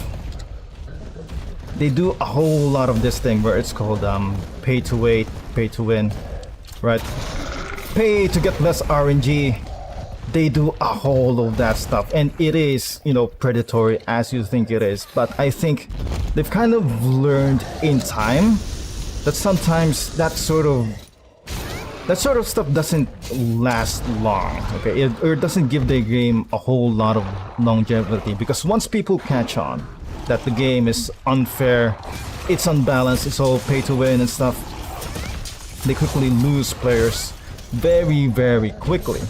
And so, in terms of games, and I think mobile scene is also caught on to this as well, is that they made everything accessible for free, and then just did the whole pay to not wait thing mechanic that Clash of Clans does. Okay, come here, Monkey. Yeah, Nexon, yeah. Because Nexon, here's the thing, here's the story, okay? Let's see if I can try and, you know, tell a story while fighting a giant monkey. Nexon used to be publishers of a little quaint old game called Dragon's Nest. Now, Dragon's Nest, at the time, back in its heyday, used to be considered one of the best MMO games, or one of the best PvP in any MMO game in its sphere, okay? The problem with that game is that over time, the balance of the game sort of degenerated towards being pay to win. Because it used to be the case that that game only would have charged money for, what do you call this? Costumes, outfits, cosmetics, right? Until one day, they decided to put stats on the cosmetics that you can only buy from the cash shop. I heard there was the whole drop rate also. Oh yeah, okay. I'll get into that as well in a bit. Like typical Korean MMO drop rates. So, anyway, back to Dragon Nest. What they did was they made it so that the what used to be cosmetic, you know, purchases that are only available in the cash shops, now all of a sudden gave you stats, gave you extra damage, gave you extra survivability, and then that was pretty much the downfall of that game. It made that game from a fun PvP game that, you know, you only really paid cash for to get cosmetic stuff, right? To the one of the worst cases of pay to win I have ever seen in my life. Like, it was ridiculous. Oh, Jesus Christ. Yeah, I don't think I'll be able to fight giant monkey like this. Ion. Oh yeah. See, that is a symptom of literally every Korean MMO game ever, is that they eventually degenerate towards being pay to win. Because, you know, what used to be cosmetics that are only purchasable through cash shop eventually gained stats that gave you advantages, not only in PvE but also in PvP, which, you know, that's where the problem lies. Once you make PvP in any game unbalanced in favor of people who spend more money, then your game is pretty much dead. It happened to Grand Chase as well. That was also made by Koreans. And what else? What other examples can I think of? Like, also when it comes to, you know, item progression. Oh my god, the RNG and item progressions. Right, they used to have this thing where you upgrade items with resources, really difficult, hard to farm resources, right? And weapons that are also very difficult and hard to obtain, only for it to sort of break and become destroyed when the chance of, you know, upgrading the damn thing fails, right?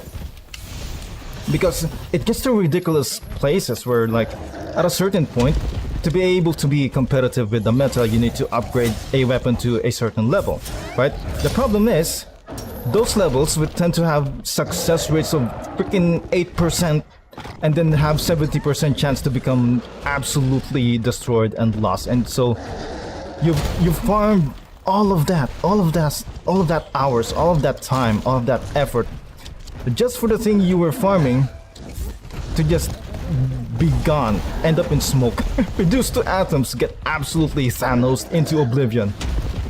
And it sucks. Absolutely sucks. Right? And you know, whenever Korean developers enter the discussion, that's all I remember from them. Right? But I'm hoping they kind of turn a new leaf, right? Because I mean, maybe it's promising. Maybe I'm just, you know, running on false hope. I don't know. I'm just looking for stuff to play, man. I just want to enjoy myself. But Korean people like it personally, us not used to it. Yeah, well, it's a difference of cultures, mostly, right? I think because it has to do with what American or Western players are used to playing. They're used to the whole paid subscription model like World of Warcraft, where, you know, you pay for the game, but you also get everything you need, more or less, right? Nothing egregious, nothing paywalled, right? It's just you pay to play the game. That's what they're used to. Koreans, on the other hand, are used to the free-to-play model, and then we'll just, you know, pay for other stuff that's in the game, that's content in the game. Yeah, that's what they're used to. Which is, now that I think about it, it is kind of weird, because it used to be the case where back in the days of Lineage 2 and Ragnarok Online, where freaking the game used to be a subscription model also, right? But then they decided to change that and make it free to play, and then go with the whole microtransaction route. I can't pin down exactly what triggered that, but I remember I was there when that change happened. Back when Ragnarok Online was still a thing, Lineage 2 was still a thing. They switched to the free-to-play model, and then eventually free-to-play become pay-to-win, and you know, the rest is history. Anyway, oh my god. I think I came very badly prepared for this fight. Well, but doesn't seem entirely, you know, impossible, right? If I can beat the first Rajang within this half of the map, okay? Within this half of the map, without aggroing the other one as soon as he comes out, I think it's doable. It just so happens that I'm very, very bad at it. I'm out of practice, okay? I'm a bit rusty. Let's face it. I could try for Greatsword. The problem with the Sword and Shield as it is because my highest damaging combo needs a bit of wind up, whereas if I had the Frostcraft build with just the Greatsword, where I will, you know, Frostcraft, draw attack, and deal a whole lot of damage that way, and then just do that on repeat, I think that's more achievable. So let's switch back to the Greatsword, my Moonlight Greatsword. Where's my thing? There we go. Awesome. Picked up World again. Also trying the bow this time. The bow is great. I didn't expect to like the bow as much as I did, but yeah, you can do a whole lot of fun stuff with the bow. Okay. Now, what was I about to do? We need... Go into equipment. But I am definitely looking forward to WoDs as well. Let's see, what am I missing here? What I hope is that they don't rush the game, because from what I saw from the demo footage that we saw, it was missing a whole lot of sound effects, a lot of particle effects. Kind of stuck on Raging Bracky. That bastard hit hard. Yeah, that guy, if you don't have maxed out defensive stats and anti-blast, he can definitely one-shot you. I learned the hard way too many times. Okay, let's get back into it. Post a quest.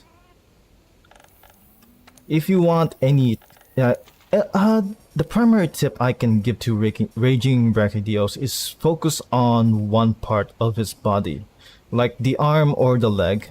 Keep that part tenderized and then just, you know, focus on that part specifically so that you can maximize dealing damage and knocking the monster down to keep it, you know, crowd control, so to speak. And also use your traps, pitfall traps and shock traps as much as you can before he reaches the last stage of his fight, where he goes into that, you know, that volcanic cave thing, right? And he just pounds on the ground, because you won't be able to use your shock traps much on that part. The graphics in Wild are kind of weird. Everything looks kind of gray. Yeah, I noticed that problem in a lot of modern games where they do this sort of washed out color scheme. They believe it or not, they kind of do it in Worlds as well. Not to the same extent, right? But what I have right now, I have a mod. I have Reshade specifically installed to get rid of the screen fog, that sort of grayed out filter, to give everything more color and vibrancy. I had to do that with a lot of games. I did that with Lies of P too. Lies of P also has a filter that makes it really weirdly colored. Yeah, it's unfortunate. A lot of, you know, modern AAA games seem to do that, which is kind of annoying. They also seem to put some sort of weird blur filter, which, you know, again, bizarre decision choices. Also, oh my god, I remember. See, here's the thing. I think they're using the RE engine for World as well. Problem with that is, I heard Dragon's Dogma had some performance issues on its end, and now maybe you know we might be facing some day one issues with Wilds as well. So that's my concern, and I don't think my computer is prepared for it. As long as we can keep modding image file, all is good. I would definitely hope so. I will definitely hope so. Base modders will always pull through for us, hopefully. Okay. Do this and face the wall. There we go. And put in one hit and then tenderize apart. Make the most out of the knockdown. There we go, brilliant. See? I wonder if he goes into rage. Oh no, not yet. So we can do this again. There we go. And then we can line up a true charge slash here. Huh, it turns out, you know, Great Sword is not such a bad choice for this. See? That's a whole lot more damage than I done with the Sword and Shield already. Yep, but now he's enraged. Reposition ourselves a bit to be able to get that. No, that's not what I want. Mount. Okay, no mount. Mount. Whoa, okay, that knocked him down, huh? Do this, 2 hits, and then back off. That's good enough. We want to keep that Frostcraft refreshed as much as possible. I want you to come here. Oh. Let me line up that jump attack. Come on. Come on. There we go. Perfect. And I cancelled out his, you know, laser beam thing. Good. There's a lot of kill mods for World. Too bad some people use cheat in multiplayer. I think I've been lucky so far that I haven't experienced cheaters in multiplayer. But then again, I don't play a whole lot of multiplayer anyway. But yeah. Do this, do that, and do charge slash. Okay! Oh, that's not good. And do this, poke, and back off. Right, I don't understand why I don't do damage while he's at this state, right? He's supposed to be weak towards ice element, but for some reason he isn't at this state, even though he's tenderized. Does his resistances change or something? I don't know. Okay, back off a bit here. So yeah, We just spam poke this guy with the Frostcraft damage. Okay. Oh, good. I dodged that. Nice. Let's try to find stone. Get me the stone. Stone, stone, stone. I need slinger ammo. Come on, buddy. Also, I need to remember to hit him on the head. Poke him on the head so that he loses. Oh shit. Thank God for temporal.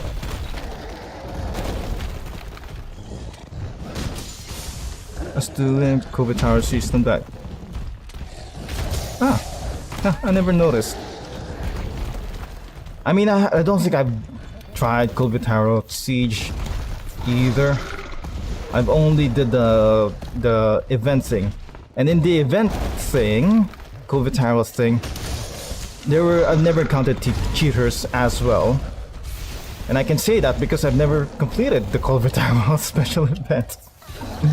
Right? You would think if we had cheaters there, I would have been able to complete it at least once, but I think the fact that I haven't completed it yet is proof that I haven't found a cheater yet in that mode, so.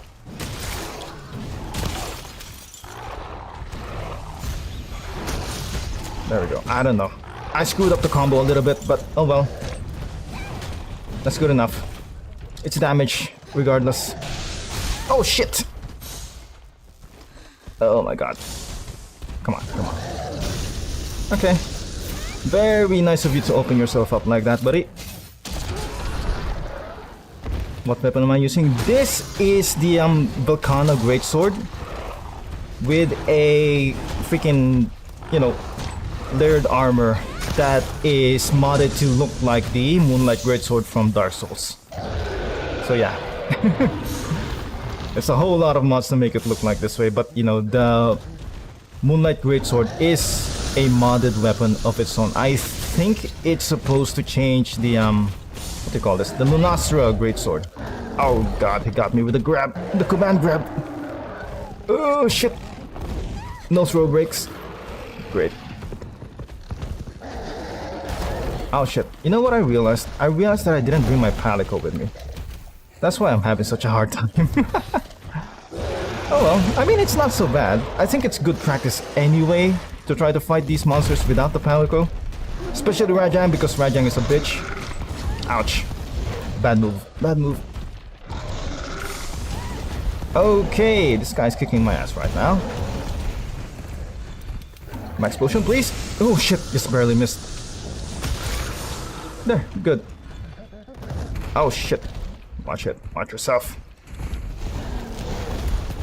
What's that? To the sharpness. That is the Frostcraft set. If you have 4 pieces of Volcana, it will give you a damage buff to the, you know, to any attacks that you do after you've sheathed your weapon long enough, right? And it raises your attack damage to up to 30%, and then every consecutive attack you do slightly reduces that bonus. And then it replenishes until you have your weapon sheath again. So yeah. Oh, that's bad. I probably should not be hooked onto him when he is in rage mode, because he will always end up doing this. Shit. Now I get punished for it. God damn it. Oh shit. I got some damage back on him. Oh crap.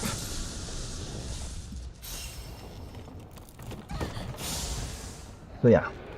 Frostcraft, by the way, is really good on certain weapons. You know, namely this one, the Greatsword. I think the Greatsword is its best pairing, right? Because you can deal like a whole lot of damage on the draw attack without having to commit to a full 2-charge slash, right? It's good, it's good. Okay, let me just take the time to do my stuff and sharpen my weapon. Eat my rations. Do this. Okay. Be smart about this. Right. Oh, thanks, Nicholas. Been nice to having you here. Nice having you here. Have a good meal. Succulent Chinese meal. I don't know if you get the reference, but anyway.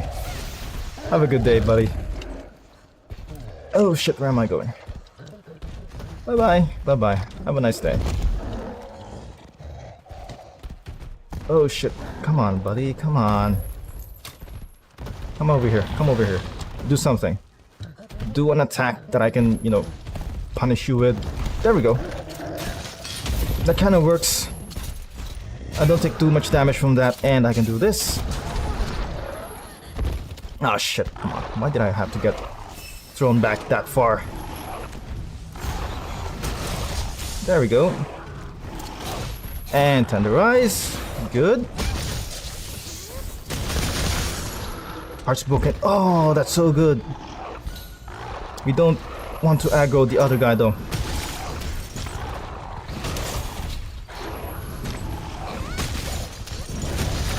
Perfect.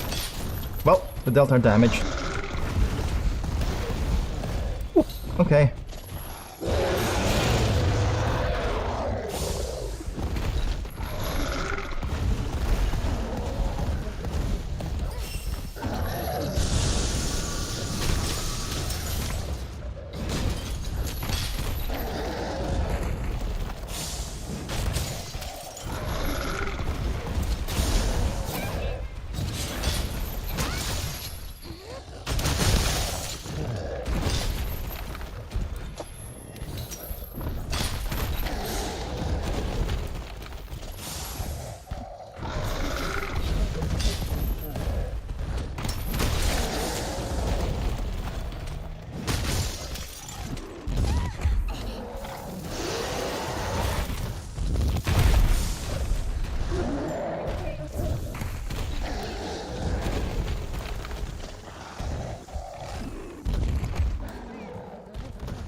Okay. I had to focus there a little bit. Sorry for staying quiet. Oh my god. I had to lock in for just a hot second. But anyway, we're back. So good. It is doable. At least I've pretty much confirmed my theory that I can pretty much kill that guy without having to aggro the second guy. As long as I keep him within this side of the map. Which isn't too hard, by the way.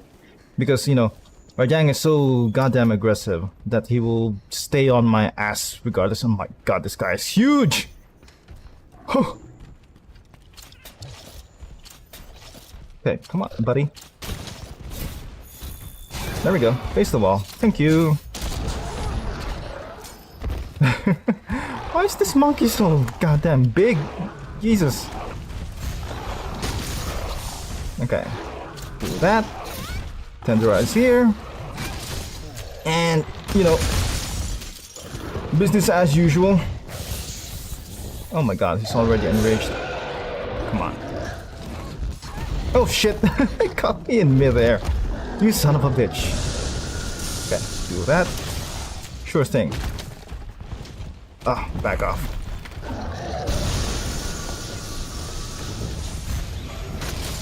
Perfect. Nice, okay. So at least, you know, we pretty much confirmed that we have a whole lot of time to be able to charge a, you know, basic flash when he does this. See? Not so bad, not so bad. This isn't so hard, it turns out. Okay. Now we need to bait him to the slope to be able to get a mount off. Okay, that's not good. I take it back. Come back here.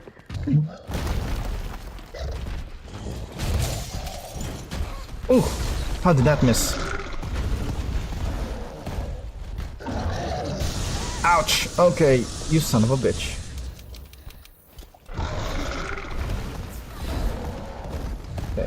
here. That's not a whole lot of damage, and we kind of missed the mount.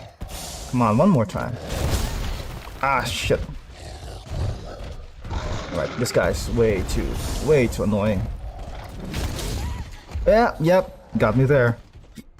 Yeah, that's not going to work. We need to lure him back to the ledge. It seems like it takes way too long to set up the jumping mount from the slope. So that's not going to work. And it seems that we're all out of, you know, freaking potions. Max potions. That's concerning. So our HP pool is going to stay this low from now on. Ah, that's rough. That's rough, buddy. We missed the preparations a little bit, but it turns out, yeah, proof of concept that, you know, this fight is perfectly doable, and I think in under 30 minutes we can handle this. In under 30 minutes, we'll be fine. Come here, buddy. Come here, silly monkey. Come on. There we go. If you stand closer to the ledge, I will be able to. Not that. Okay, take it back. I missed. There we go. Got him. Okay. Remember, I still have some slinger ammo on me right now, so we can do the whole slinger cancel into true charge slash. And then we can deal big damage to his head. Okay, there we go. Got that up. Being too focused right now. Whew. There we go. Into the head. Is any part of him still tenderized? I don't know. I wouldn't know. Okay, do this. Ah, that doesn't deal too much damage, does it? Okay, how did that miss? Ouch, you son of a bitch.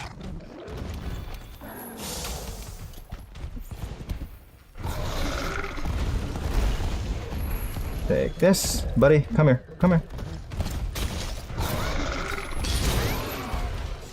One more, and there we go. This is bad because the guarantee is he's going to become enraged immediately as soon as he gets up, which is not good for us.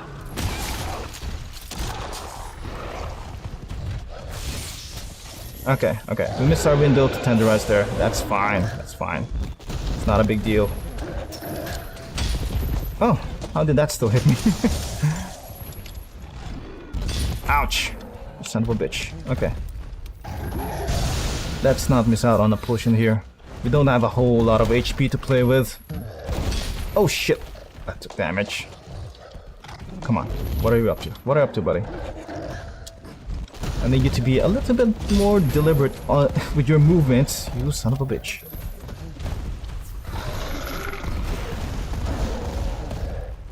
Like, how do I deal with this when he's like this? I don't know. I don't know exactly. Maybe we can get off another mount? I don't know. Ooh, that was close. That was a command grab he tried to pull off there. Oh, that's not good. Okay, that would have hit us. It's good that we did the Superman jumpy thing.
Oh my god, I'm so focused. I can't even talk right now. Jesus Christ. Like, I know what I have to do. Like, there's little openings and windows in between his moves that I can punish him with a simple draw attack, okay? And that's what I'm counting on. That's what I'm counting on to be able to get him with. But it's a matter of, you know, being very, very precise with it. Because some moves I do not have time to actually pull off some things that I want to do, like get off a wall bang, right? I won't be able to cling on to him nearly long enough to be able to do that, I don't think, sometimes. And I'm all out of potions, which is also a cause for concern. I don't know if we can get any more of it. There we go. That's good for us. That's good. I think we can line up a true charge slash here. There we go. And 1, 2. Okay, that's some damage. Huh, that's not bad actually. And he's already enraged. That's not good.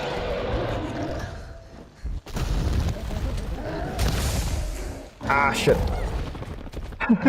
This isn't going to do a whole lot of damage, and I have a way to make sure he can't get me. There we go. See? We can cancel that. We can cancel him out of doing anything to me while while he's trying to give me the slappy punch. Okay, as long as we have something like a slinger ammo or a bomb ammo, we'll be fine against that.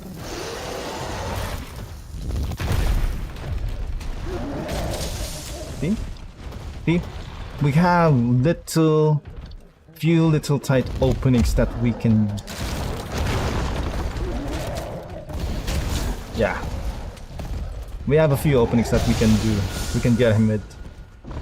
So we're going to have to rely on the damage from the frost crab to be able to, you know, get some DPS in.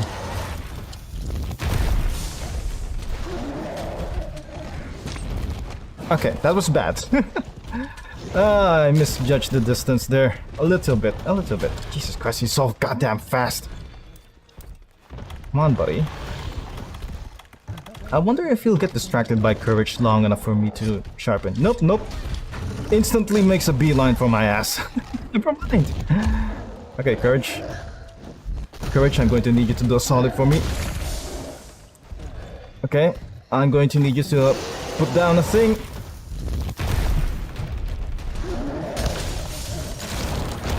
Ooh, that was close. There we go. Oh, thank God. He listened to me. He listened to me. Okay, buddy.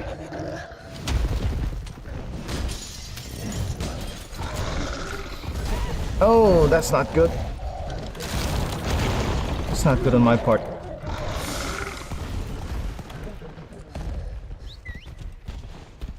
Let's see. Let's see. Let's see if he puts down a thing here. Come on. Come on. Come on, buddy. Get off your ass, dude. Get some work done. There it is. Thank you. Okay, bad spot to be in. Oh, okay, never mind. That's a good spot to be in, Jesus. I wonder if we still have slinger ammo to play with. As soon as we knock him down, we are going to need it to be able to hit him in the face and have enough time to line up a true charge slash. Okay. I'm doing this all, by the way, while I'm completely out of potions. I mean, not to, you know, oversell my skills or anything. I feel like I've beaten enough Rajanks in my time to be a little bit more harsh with myself. Okay, there we go. True charge slash. Bam, and... Oh, perfect. Perfect. He's very close to dying right now. Okay, we can line up a wall bang if we are smart here. Buddy, let's go. That's not good enough. Wait for a... No. Back up.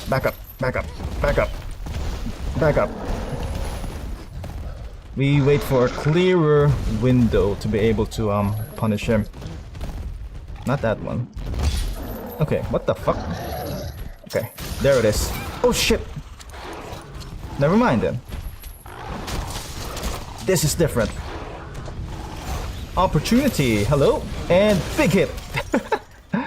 Rest in peace, buddy. Ooh. And there we go. That's double Rajang. After 2 attempts, no less. I mean, it wasn't like we were fighting both of them at the same time, okay? We were smart with it. Okay, we fought one, we killed one while he was, you know, isolated in his part of the map. And then we just beat the other guy. It's just like, you know, beating one Rajang after another. It's not like taking them both at the same time, okay? This is nothing too impressive. There's nothing too impressive, right? Yeah. Nothing I'm not special. I'm not good at this game. It's fine. It's fine. I can beat 2 Rajangs one after the other, but not at the same time. Nothing impressive there.